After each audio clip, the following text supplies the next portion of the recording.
Let's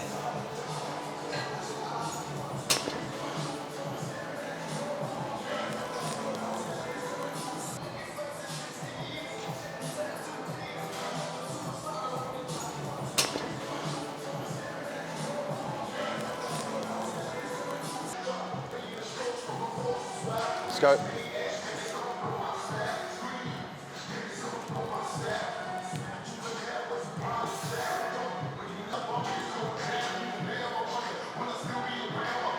Nice. Nice, Al.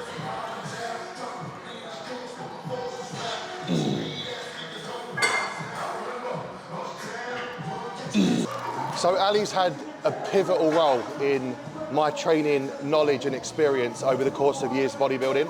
So today throughout the session, I'm just going to be asking him questions about things he's learned himself through training in regards to certain body parts, methods with training, splits, etc. So it'll be a really valuable insight for you today to learn shitloads on training, and yeah, hopefully the questions also relate to things that you want to know. Hi. When you done your first comedy, you were in a dark little room. I was called Coached by AF then. Yes, he was, yes. And all you used to post was training videos. Yeah, that was it.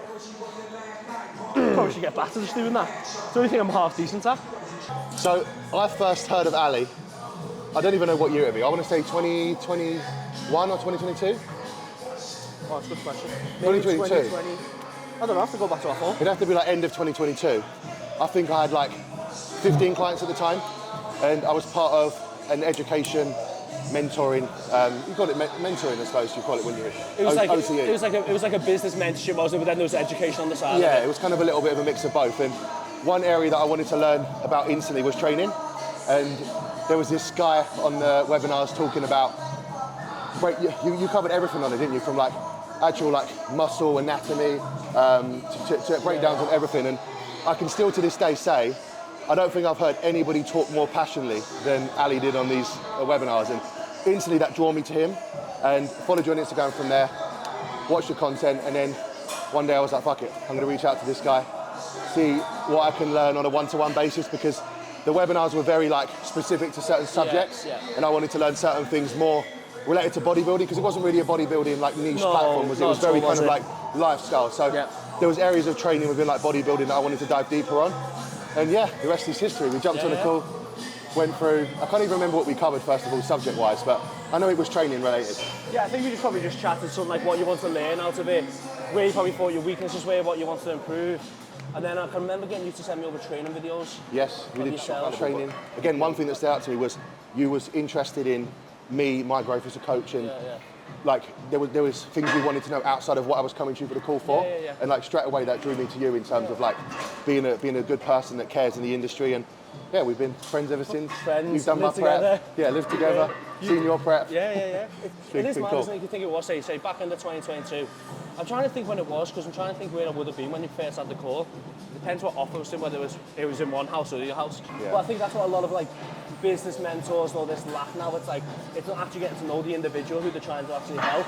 Because Cal wasn't just passionate about training, Cal was just passionate about learning, and that's where, in my opinion, that's the main reason why he is where he is now, where he's turning people pro, he's leveled up tenfold since them 15 clients, or even 100-fold if that's actually a saying. And it's actually really cool to see from my perspective. It's nice to just be a part of the journey. But do you think there's a certain level you should be at within bodybuilding to start using prime kit and using manipulations, or do you think anybody should do it, or do you think there should be a certain point where you look into doing it and kind of apply that to your training? Oh, it's a good question. I think for the complexity, just put it on level 1 or setting 1. Joe, if you're brand new and you just don't understand it, because what I find quite baffling still, like people putting on cam 2, and unless you're trying to like prime or just like activate a tissue, I don't see the logic in it really, of loading it so much in the shorting. So if you've got no idea what these are, just keep it simple and keep it number 1. But I do believe there is still benefit for people being able to utilise it. It's just whether or not you want to overthink it that much. So I think that's what anyone does anyway. Bodybuilders are over analytical as they are. Yeah. It's like for maybe the 1 or 2% benefit it's going to give you, if it takes away from the enjoyment, training intensity, I think it's quite irrelevant. Yeah. So yeah, I think amateurs could still definitely utilise it. It's just whether or not Because I think the hardest thing is obviously it drops off so much more dramatically in certain ends depending on the cam you put it at. It's whether or not they stay focused and keeping the potential in the tissue. So when it gets lighter, they still contract hard into it. Yeah. That's probably the only part I would say it's not very good for amateurs. Because they might, as soon as it gets easier, they might chill out. Yeah. When you don't want that to be the case. 100%. So you'll have obviously different ranges of clients come to you. Will there be some clients you program it for and other clients you don't program it for? Do you do it on like a person to person basis? Yeah. My main thing is, can they be asked? Yeah. Like, can they be asked setting it up? Yeah. So if they can't and they just want to keep it simple, I'll just say put everything in the middle. Yeah. And then just progress that. Because then it's just like every other machine in here. But if there's someone who's a little bit more into their training, or I want to get an extra 10% out of them and I know they're willing to invest the time in it, I'll then manipulate the profile. Makes sense.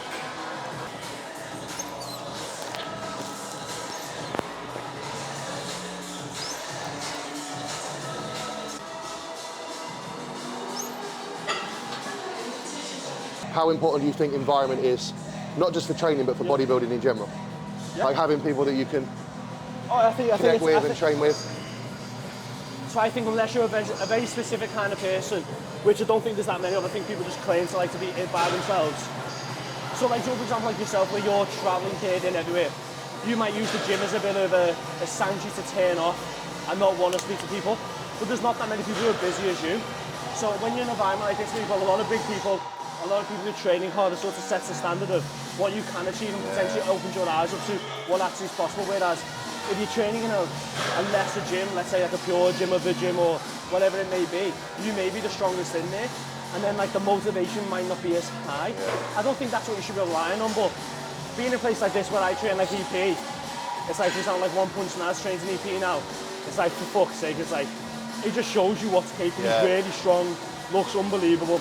And it's cool, and I think normally when you're around like like-minded people as well, like it really makes a difference. Because in a pure gym, you're the odd one out. But like in a gym like this, EP, whatever the gyms are like that, everyone knows each other, everyone knows what we're doing is not weird. I think it does make a big difference.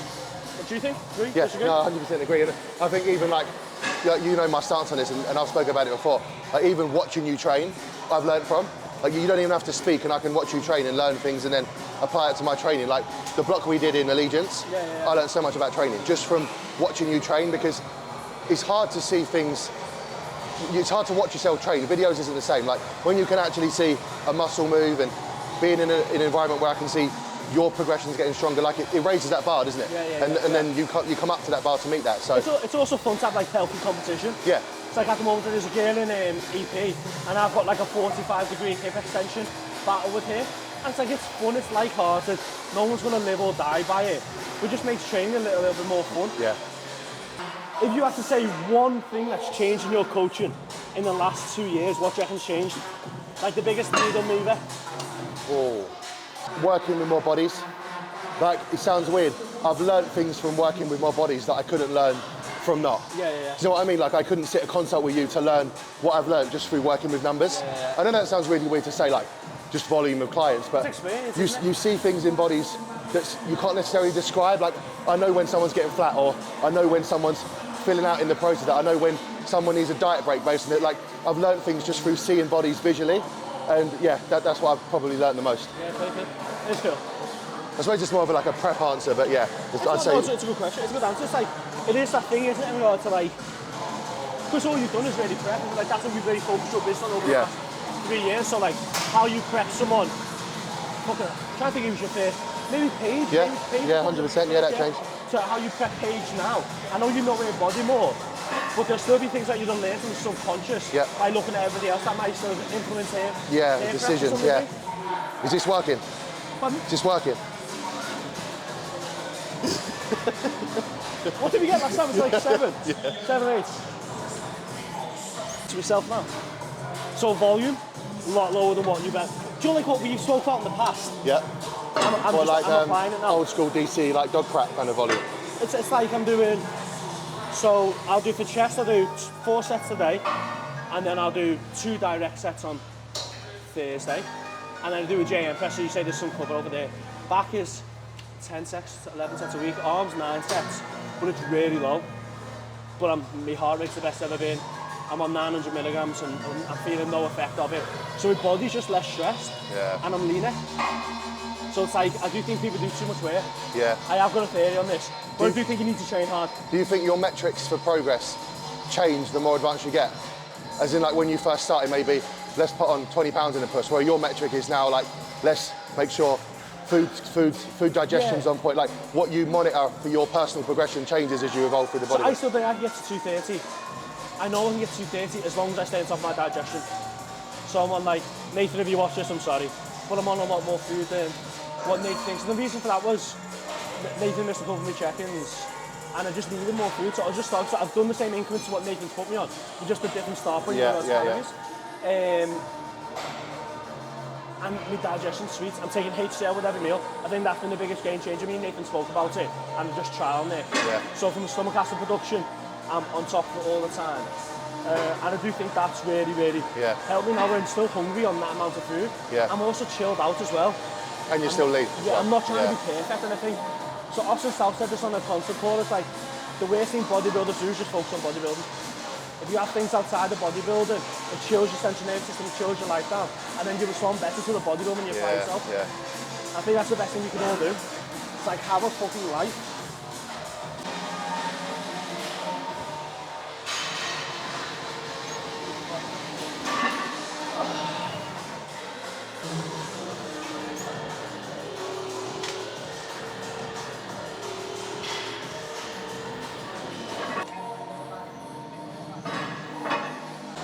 So in my opinion, one of the most important things when it comes to chest training is how you set up through the exercise. Like the internal cueing, you can do all you want.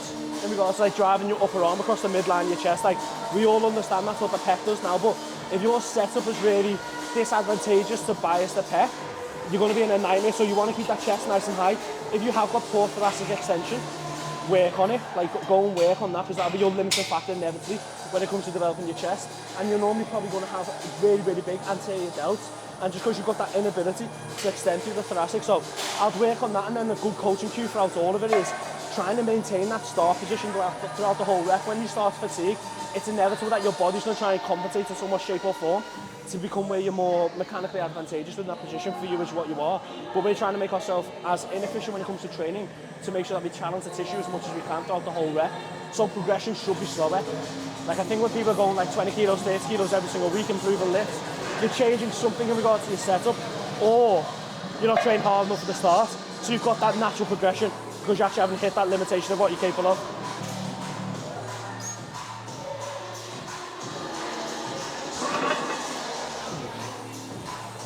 Eight might be an ask. Big chest. Yes. Yes. Yes. Come on. Drive. Again. Drive hard. Come on. Lock it. Lock it. Yes. Not bad after about 3 or 4 different flights, different time zones. Right, I'm going to admit, this is stupid and this is not training for hypertrophy. This is called trying to... This is training to beat your bestie. Yeah. This is called... I've got a little willy, so I have to make up for it. Anything, if I get anywhere near 2, I'll be happy. Come on now.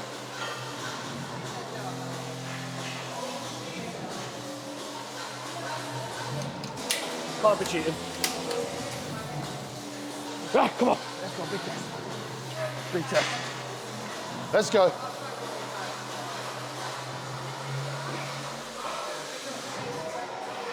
Strong. Yes. Oh yeah, come on. Drive through. Come on. Yeah, slow. Nice. 3. 3 with me. Yeah, 2 plus 1. No, I'll do 5 to... Mum! Yeah. How do you think somebody knows, without having a coach, if they've got the level of muscle required to compete in general, not for a specific category? Oh, it's a good question, that. Diet down and find out. Yep. Do you know what I mean? It's like, you're never going to know how skinny you are until you've got sub 5% body fat. You've always got more to come off than what you think. Yeah. So I still think I probably could have pulled off 2 or 3 pounds. In what prep? The most recent one? Really, yeah. But From where? I don't know. So this thing is like, I think I still could have been leaner, but I don't think I could have achieved it in that prep. Do you know what I mean? So it's like, I reckon if I got to, well, I think it was like 195, 194, something like that. If I got that there again now, I'll be leaner. Yeah.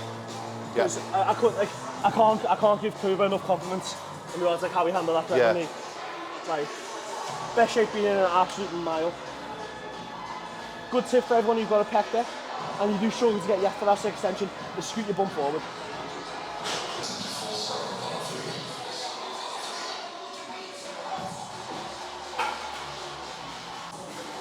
Train with a wizard, you trust the wizard. Yeah. That's the motto. Still got that tattoo. I was looking at it on the way down here. Big training I was wizard. thinking, how the fuck do I explain this when I'm 60? You'll still be training at 60. How the fuck do I explain that? What the fucking... Like, Ari's going, why have you got a tattoo of a wizard? Well, a long time ago we lived with a lad called Cal. We had so many adventures together. I'm going to give the best answer because this is what he said.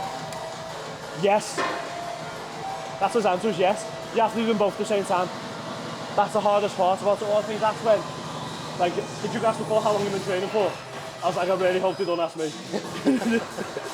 So I've been training since I was probably about 18.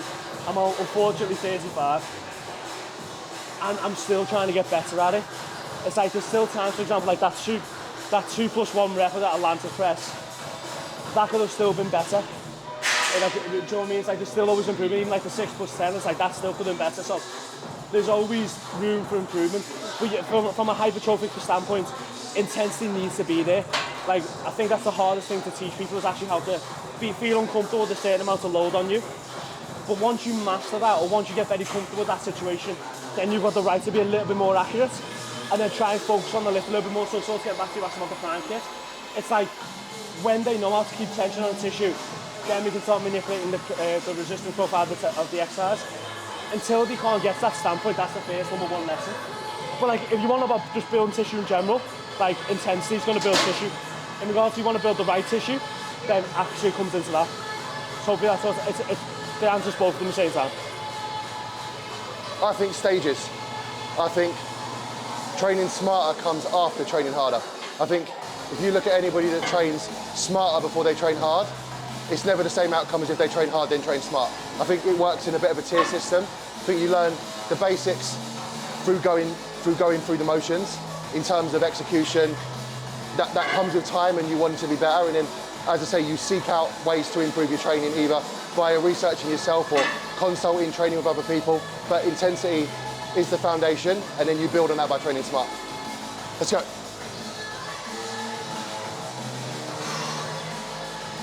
Drive through. Bump. Yes. Oh. It's like exercise execution for me is just don't get hurt. Don't get hurt, you can keep training. If you get hurt, you can't train. So it's like, when you're more accurate with how you train, the possibility of getting hurt is just diminished a considerable amount. So that means the longer you can be in the gym, the more you can train, the more room you've got for progression, the longer your training lifespan is. If you keep throwing weight around, you keep getting hurt, your ability to actually then add on tissue is going to be diminished by the time you have to take off the gym.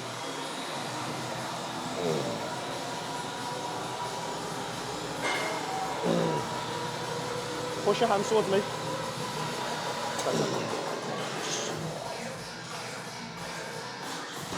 What was the best and worst thing about prepping me?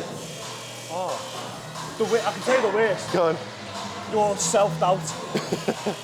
Like, managing that was hard. That's with any prep though, especially someone who's the first time, because you've got no experience of what you're going through, so everything's new, isn't it? Yeah.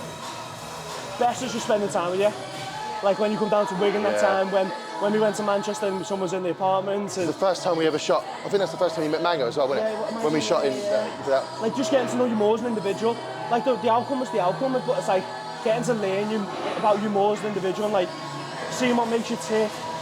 That's definitely the best. Yeah. Your physique is fantastic, and I think it gives you a good starting block from then, realising what you need to build upon. So like what you were saying about the question before, I think that was a good pivotal point for you as an individual. I think competing and prepping matured me mentally and physically than anything else could. I think my physique's never been the same as when we prepped. Yeah, but like when we did that nailed the first rebound push as well. up, for that 50-pound push up, like even if I'd have dieted to, let's say, 4 weeks out, I still wouldn't have had the same response as if we went all the way to that last show. So I think the maturity that comes from that mentally and physically was valuable. It's like when you're doing it, it's like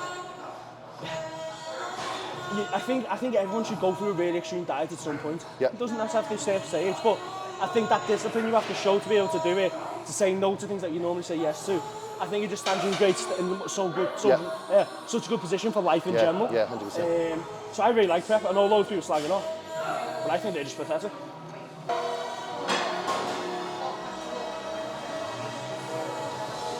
Yes, come on, come on, come on, come on, come on.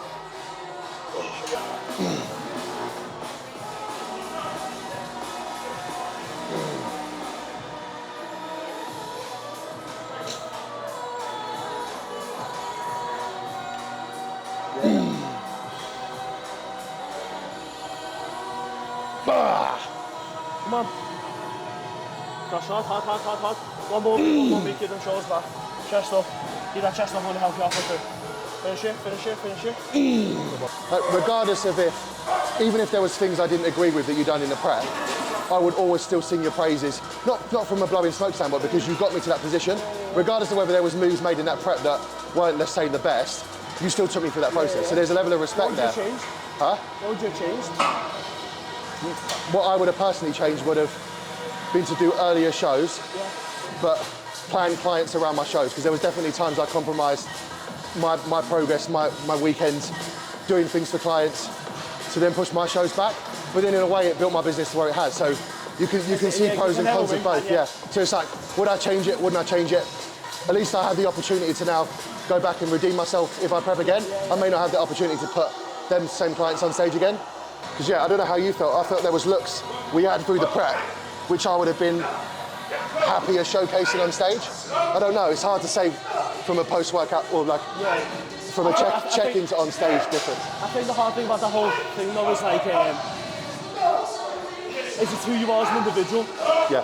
Like if you think about this, sounds like you've been from Marseille to Derby, to then train with me in Derby before even going home. So it's like it's in your nature to maybe put clients at the top of the pedestal. Yeah. So it's whether or not you want to change that about yourself. Yeah, 100%. Because I'm that way. But I also wouldn't accept that I may lose 10% in the bodybuilding standpoint because of it. And I can live with that and die on that. Versus probably other people who would never do that, which is also okay. Where you trying to go? Lower body legs, legs, and just maturity. I want here to be thicker, upper back, top line. That flattens off really quick to me when dieting. Like here will stay okay, like Terry's and lower lat, but here will just flatten off really easy. But that's also an area that's lacked in my training, so it makes sense. Yeah. You're my hip hinge standpoint. Yeah. And I also know the gyms I've trained at, I've just had zero upper back focused kit. Yeah. So what I've run progressions on has just not ever been that focused on that.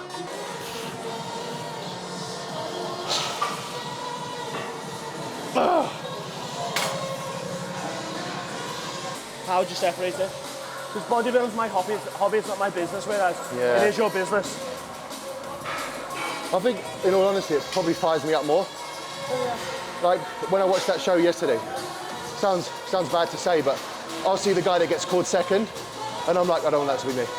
So then I'll come in today and then I want to push harder because I'm like, I can't have that being me. Or like you see the guys that don't place, and I'm like, I feel that watching them. Whether that's because I've been in that position, I don't know. But I see that, and that fires me up to train and want to improve.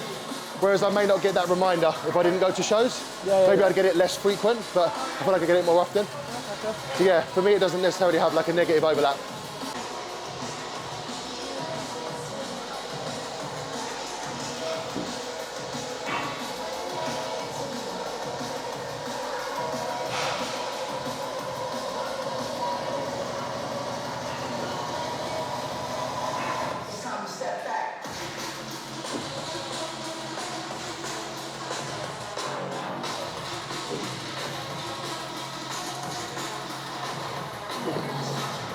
Come on. Oh. Your arms are going. Sorry? Your arms are going. I think so. Obviously, mate, this low volume training t-shirt. Never seen a t-shirt hug your arms as much as they have now. It's because I got Ben to like taper it in. Custom made t-shirt. I know I talked about it earlier. It's cool watching you train, but I can see in your head a sequence of cues. It's like a pattern. No, it is. It's like a pattern. You don't even need to say, no, I can see you going elbow there, trap down. I can see it's like a step-by-step process. It's why I'm shit at check-ins post-training, mate. I'm so tired. Yeah. What would you say the trade-off is? Just curious. Ooh, well, like mentally switching into sessions versus physically. Like how much do you think you get taxed from a set via like the physical exhaustion of the tissue or the mental side of you tapping into the lift? I've done something I've learned quite recently. So we've got like internal cues and external cues, haven't we? So an external cue will be more performance based up. You're thinking about just doing the exercise, not necessarily contract the tissue. Yep. When we think more internally, we'll be able to recruit more motor units, but we'll also down-regulate the amount of, we'll also drive up more fatigue, so we won't be able to then get as many reps. So for example, say you've done this for 7 and you know you have to do 8, you will never switch to an external focus because you know you have to do 8. So it's weird you sit on that continuum of, so I think internally, where I get better motor unit recruitment, but the amount of force I might be able to produce will be down-regulated. So I look at like a body part thing, so if you've got a developed body part, don't think, just do. Yes. But if you've got a weaker body part where you've obviously had some bias to not performing it as well as other body parts, maybe think more internally, and then the progression is to think externally, like on a continuum. Yeah. And then I think inevitably you always bounce back and forth, like you asked the question before, and we go, it's like, what's important, execution or intensity? It's like, I think you flip between the both. So like on that Atlantic Quest, I was mainly just thinking, just leave me pec, don't snap, on like YouTube, because that was quite embarrassing. But then also, like, and then everything else has been more internally focused. To some extent, with external being the goal still. It's a wicked answer. I think it's just always where you flip around. Yeah. It's still something I'm trying to get my head around.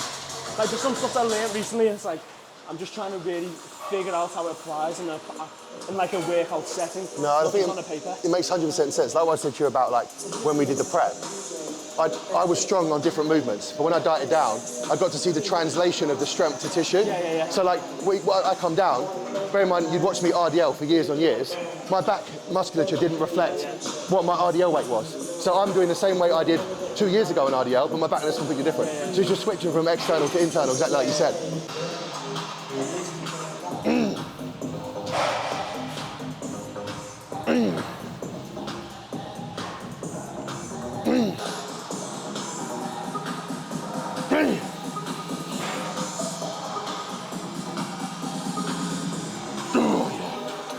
Next set, sit closer.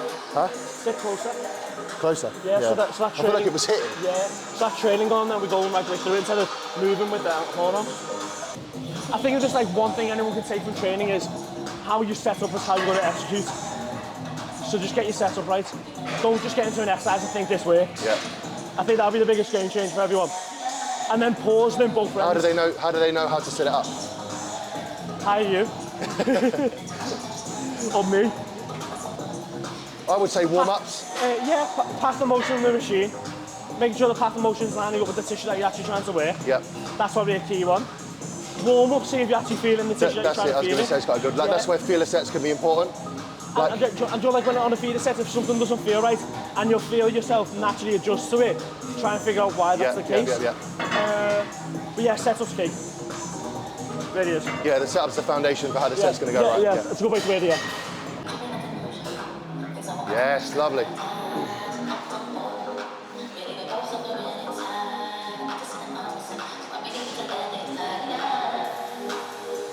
Come on.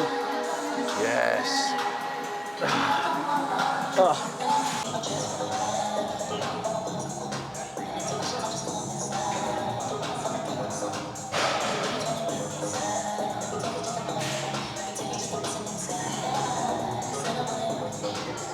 Good.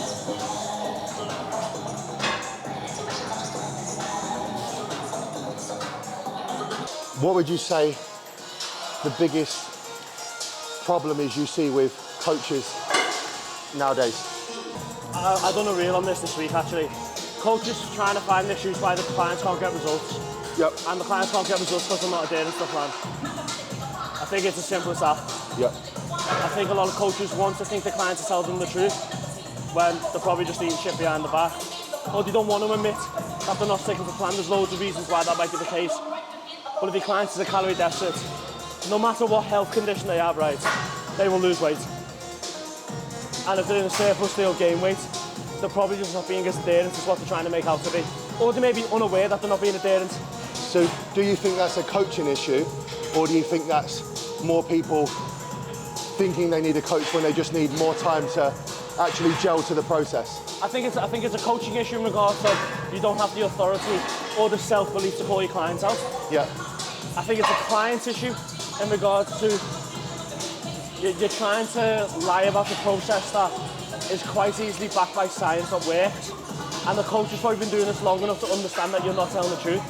And it'd make the process a lot easier if you did just tell the truth. Because you get to your goal quicker, you waste less money, and you probably enjoy it more. So I think it's like a multifaceted problem, which has always been a problem. Yeah. I don't think it's necessarily a problem right now, I think it's always been a problem. I think coaches now, because they're less experienced, it's harder to pick up for them. I think this might be working for me. I'll be out.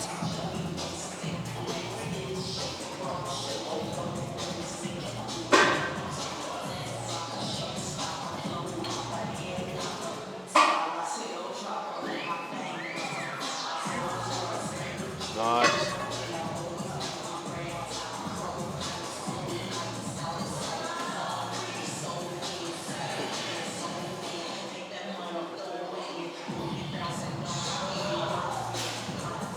Let's go, let's focus, come on. Let's go, get it through, get it through, get it through. One more. Let's go. Pull, let me spot, pull, let me spot. Yes, nice.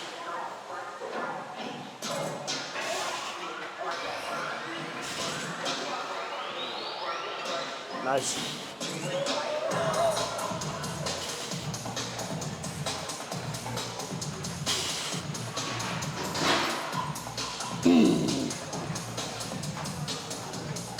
Come on.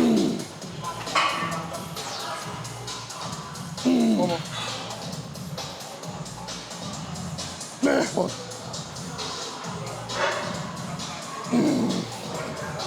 Oh, nice.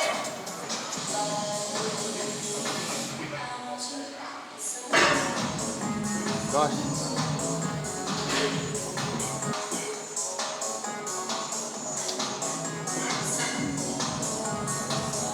Good. Come on. Again. Yeah. Oh. Nice.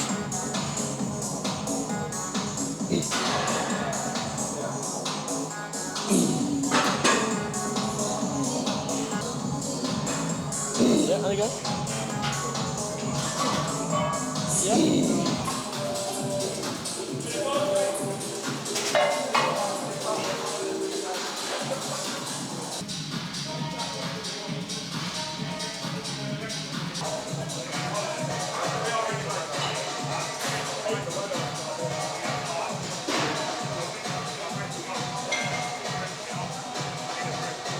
Good. Yes. Come on. And again. Elbow down. Down and around, down and around, down and around. Yes. You connect with your back well, don't you? Now? Yeah. Do you want people's shape? It means you've like connected with it really good. It's not shifting around. Yeah. It's like the nervous system trying to figure out what the fuck's going on. That's one thing I think's changed for me in training is like persevering when it gets hard. Yeah. Because I think it's so easy when you start struggling to start doing other shit rather than just ride it out a little bit longer. But don't you say about the prime kit? Yeah. So it's that same thing in regards to like, when it gets hard, it's so hard to still contract into it. Yeah. And then when it's easy, it's so easy just to chill. It's like at the top of a leg press, everyone just chills and locks the legs out. Yeah. It's like you shouldn't really be doing that. I think these are like the minute 1%ers, but they all accumulate. 100%, yeah. And I think Paige is a perfect testament from a training standpoint in regards to just fucking get strong. And she's obviously genetic freak and she's got good levers and whatnot, but still, work ethic is so fundamental. Yeah. Come on.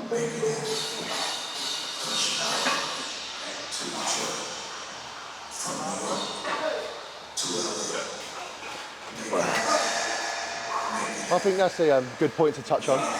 Like training partners, I think, bear in mind we've trained together, the involvement we have in each other's session physically is minimal. It's more so just the mental support and the encouragement, because I think I've certainly relied too much on training partners to get involved as soon as it starts going slow.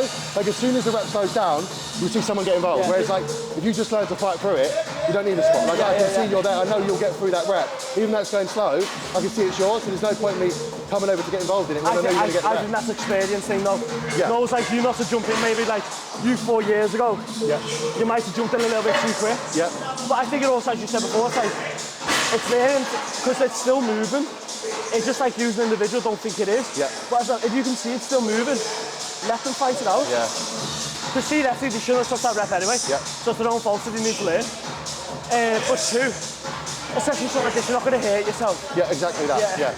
It's not like you're doing a back squat and you need somebody that... Of course, but I do think it builds up, like as you come forward, that resilience, that ability to contract when things are hard. All these things matter.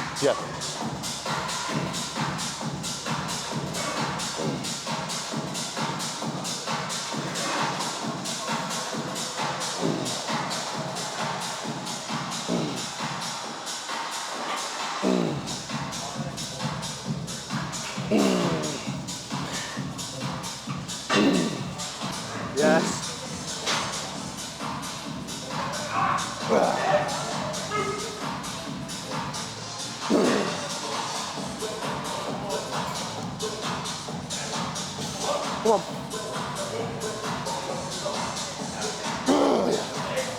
That's a wrap on training, guys. First off, sick to get a session in. I think it's been way overdue for a long time. It's been a while, hasn't it? We've seen so, each other in shows, haven't we, from time to time, passing. But it's always quick, isn't it? It's always quick in shows.